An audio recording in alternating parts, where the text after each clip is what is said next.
Hi guys, today we're going to go ahead introduce function notation, and then we'll do some fun problems. So let me go ahead, just copy what we have right here. So we have some equation, you can read it, y equals 5x plus 7. Well, in order for us to find the value of y, we need to know what the value of x is. So y depends on the value of x, so we say that y is a function of x. But we want to start to introduce function notation. So this is how it's going to go down. We have to give this function a name. Now, going back to variables, x, y, and z are some of the most popular letters that are chosen as variables. Now, in terms of function names, the letters f, g, and h are the most popular letters that are used to name a function. So we're going to name this function f. We had said moments ago that y is a function of x, and in this case, we're giving this function name an f. Well, we're naming this function f. Sorry. So since y is a function of x, then we're going to say f is a function of x. And this is how it's going to go with function notation. We put the name of the function. We'll put an open parenthesis. F is a function of x, so we'll put x, and then we'll close the parenthesis. So this is read as f of x. So f is a function of x, and then we're going to bring down the rest of the problem. So the moral of this story is that f of x is just another way to write y. So let's break down everything that we just wrote. F, what's so special about that? That's the name of this function. X, that's the input or independent variable. F of x, that's our y or output. So let's go ahead, look at fun problem number 1, and we have 5 problems. We'll do these pretty fast, okay? So problem A reads, find g of -2. So what this is saying is I want to know what's the value of this function when the input is -2. For me, I personally like to write the function first, the original function first, and then I'll write down, I will rewrite what we are asked to find. So we have g, we have 2 g functions. One is lower g, and it's a function of t, and the other one is uppercase g, and that is a function of a function of u. So in this case, let's go ahead, write g of t. So we have g of t. So g is a function of t, and that reads 4 minus t. So then with confidence, I'm going to write down what we are asked to find. We are asked to find g of -2. So what we're going to do, we're going to substitute a -2 for the input of t. So pretty much wherever I see the variable t, we're going to replace it with -2. So we have 4 minus t, which we're swapping out for the input of -2. Last time I checked, difference of 4 and -2 is 6. So the moral of this story is that g of -2 equals 6. All right, 1 problem down, 4 more to go. Problem B, we are asked to find this pretty cool problem, g of 4 times f of 2 times g of 1. So for this problem, it's pretty much like 3 problems combined into 1. So we're supposed to take this function g evaluated at 4, take function f evaluated at 2, find their product, and as if that wasn't tough enough, we're going to divide it by g of 1. So let me go ahead, separate this into 3 pieces. So we have lowercase g, where am I? Okay, so I lost my place, so I copied them here for us. Okay, so lowercase g is a function of t, and g of t equals 4 minus t. With confidence, we're going to write down our problem. So we want to find g of 4. So again, this is saying we want to know what is the value of this function when the input equals 4. So we're going to substitute a 4 wherever we see the t. So that will give us 4 minus t, which we're swapping out for 4. And last time I checked, difference of 4 and itself will give us 0. Most of the time, I will circle the numerical response, but in this case, because we have 3 pieces to this puzzle, I'm going to tell myself what equals 0. And it's like, oh yeah, it's g of 4 that equals 0. So one part down, 2 more to go. Okay, so we want to find f of 2. Let's go ahead and recall what function f is. So f is a function of x, and that reads -2x plus 5. and we want to find f of 2. So pretty much this is saying I want to know what is the value of this function when the input equals 2. So in order to find that, we're going to substitute a 2 for the input of x. So we have negative 2 times x, which we are swapping out for 2. And then we'll bring down the rest of the function plus 5. We take our time, product of negative 2 and 2 is 4, and last time I checked that equals 1. So again, most of the time I will circle the numerical response, but because this is one part of a 3-part puzzle, I want to tell myself what equals 1, and then I'm like, oh yeah, f of 2 equals 1. So 2 parts down, 1 more to go. For the grand finale, we wanna find uppercase G of what? So uppercase G is a function of u. And we have g of u equals 5u minus u squared. And then with confidence, I'm going to write down what we're trying to find. So we are trying to find g of 1. So we want to evaluate g at 1. So in other words, we're going to substitute a 1 for the input of u. So that will leave us with 5 times whatever u is. And the input, we're going to replace it by 1. And then subtract from it the square of u. So we are swapping out the u for 1. And then we're asked to square it. So let's take our time, crunch it out. Product of 5 and 1 is 5. Square of 1 is 1. And that difference gives us 4. And then the same speech. I always circle my numerical response and be on my merry way. But again, this is too many pieces of this puzzle. So I want to tell myself what equals 4. And I'm like, oh yeah, g of 1 equals 4. So I need a break, a real one. But in this case, it's a visual break.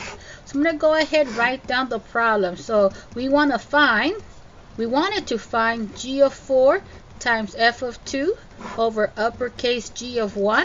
And let's go ahead connect the pieces. G of 4, we said it's given by 0, times f of 2, which we said is given by 1. Uppercase g of 1, we said is given by 4.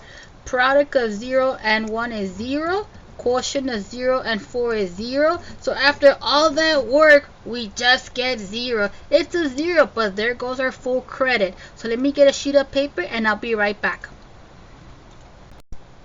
Okay guys, so I found my sheet of paper along with the next problem. So we are asked to find f of x plus h. This problem throws me off in comparison to the ones that we knocked out. When I look at problem A, I'm like, okay, I want to find g of negative 2. Oh, I get it. I guess I want to evaluate this function at negative 2. Or I want to know what the value of this function is when the input is negative 2. But in this case, I really can't say it along the way. I can't really say it using the same words.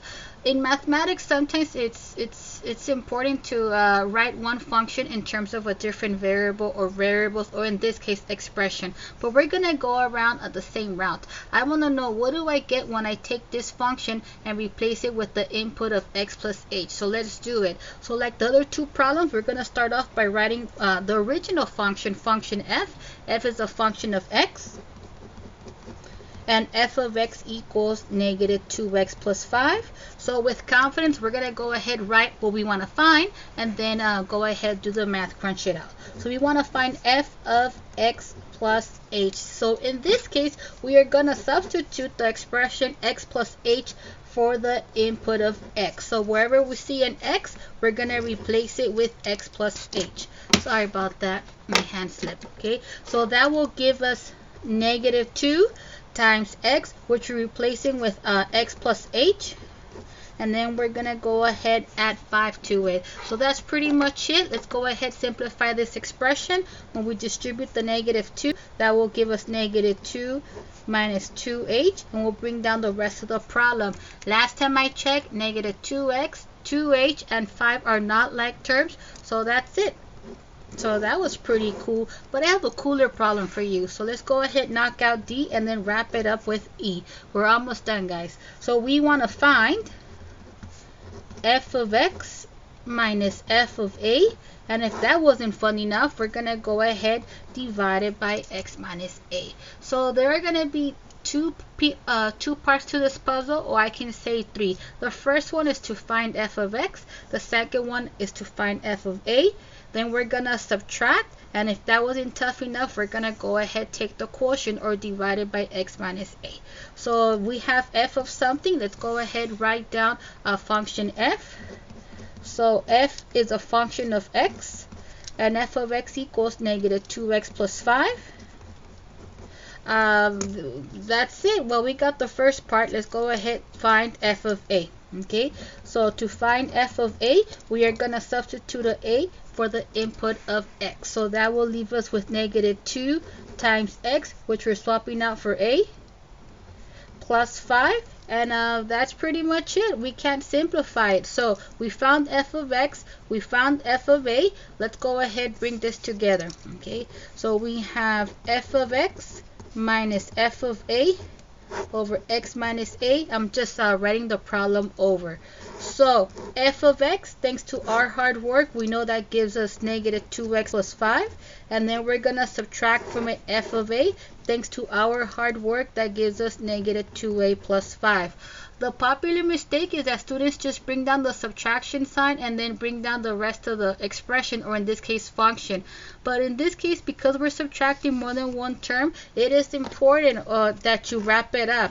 Without the parentheses, you're only subtracting the negative 2a and not the actual sum. Cool. Alright, so we set this up the expression, and that's all over x minus a, or we bring down the rest of the problem. Let's go ahead, take our time, and then subtract or add the opposite. So when we clear the grouping symbols, when we add the opposite, or you can say bad math, distribute the negative. Opposite of a negative term is a positive term. Opposite of adding 5 is subtracting 5. And then we're going to bring down the rest of the expression. Let's go ahead, take our time, combine these like terms. We only have one x term. We only have one a term. Oh, sorry, that does not look like a 2. And the sum of 5 and negative 5 gives us 0, or we say it cancels. So it's like, oh, I'm so proud of you guys, okay? So we got an answer. But when it comes to fractions, the question that we always have to ask ourselves is it reduced? To tell the truth, I'm not quite sure. It's a little bit difficult for me to see if it's reduced or not. So what I'm going to do, I'm going to look at the numerator and denominator and make sure and see if I can take out a common factor. Looking at the numerator, 2x and 2a have a common factor of 2. So let's go ahead, factor a 2. But in this case, we'll factor out a negative 2. So that way the first term we're left with is positive. So we're going to factor a negative 2. Negative 2x divided by negative 2 will give us x. 2a divided by negative 2 will give us minus a. And that's all over x minus a. So now, same question. Is this bad boy reduced? And as you can see, it is not. Why not? It's not reduced because we have an x minus a on top, 1 on bottom. So the quotient of x minus a in itself will give us what? And after all that hard work, we get a negative 2. Okay, guys, so I promised you 4 problems. We got 1 more. Okay, so for our 5th and final problem, we are asked to find f of x plus h minus f of x, and then divide that by h. This problem has a very special meaning in mathematics. It is called the difference quotient. So when you take the next course, we will expand on this. But for now, we're just going to focus on finding this. It's such a special problem that I wouldn't be surprised if you see it on your first midterm. So let's do this. So the first part is we have to find f of x plus h, and I think we did that in D. And then we have to identify f of x. We'll take the difference and then we'll divide, hence the word quotient. Okay, so f of x plus h. So I'm going to start off with writing down function f. So according to the problem, function f is a function of x. That gives us negative 2x plus 5. The first part of the puzzle, we want to find f of x plus h. And to do that, we are going to substitute a x plus h for the input of x. So that will give us negative 2 times x, which we're swapping out for x plus h. And then we're going to go ahead add 5 to it. And then same speech, or you could have just copied your results from D. Okay, when we distribute the negative 2, that will give us negative 2x minus 2h plus 5. None of these are like terms, so we're good. Okay, because this is not the only thing in the question, I'm gonna ask myself, I want to tell myself what equals negative 2x minus 2h plus 5. Let's bring down the rest of the problem, and I'll be like, oh yeah, f of x plus h equals that.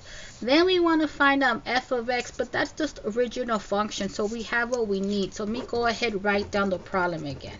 So we want to find f of x plus h minus f of x, and then divide that by h. So thanks to our hard work, we have that f of x plus h gives us negative 2x minus 2h plus 5, and then we want to subtract from it f of x. F of x is just the original function f, and f of x equals negative 2x plus 5.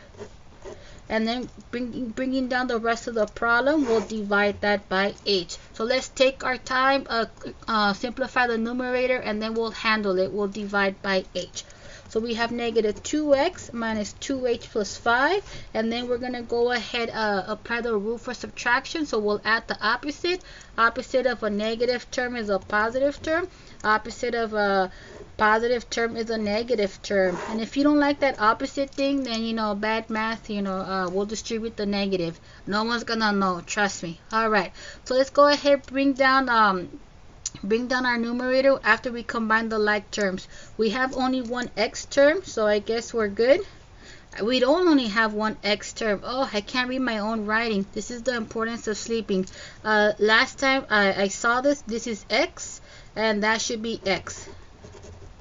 My mistake. So let's start fresh. Okay, so let's go ahead, combine the like terms. We have an x term here, negative 2x. We got a positive 2x. Sum of negative 2x is 2x. I know you knew it. You were just waiting to see if I caught my mistake. Gives us 0 or cancels out. We have one h term minus 2h. For the constant terms, difference of 5 and 5 will give us 0 or they canceled out. So after all that hard work, we're just left with the negative 2h in the numerator. We'll divide that by h, and it's like, I almost said my name. Let's go ahead and reduce it. So I want to know, is this bad boy reduced? And as you can see, it is not, because we can cancel out that factor of h. So that will leave us with just negative 2. So the moral of the story is that the difference quotient, after all that work, simplifies to negative 2. And just like that, we have finished our first section. Welcome.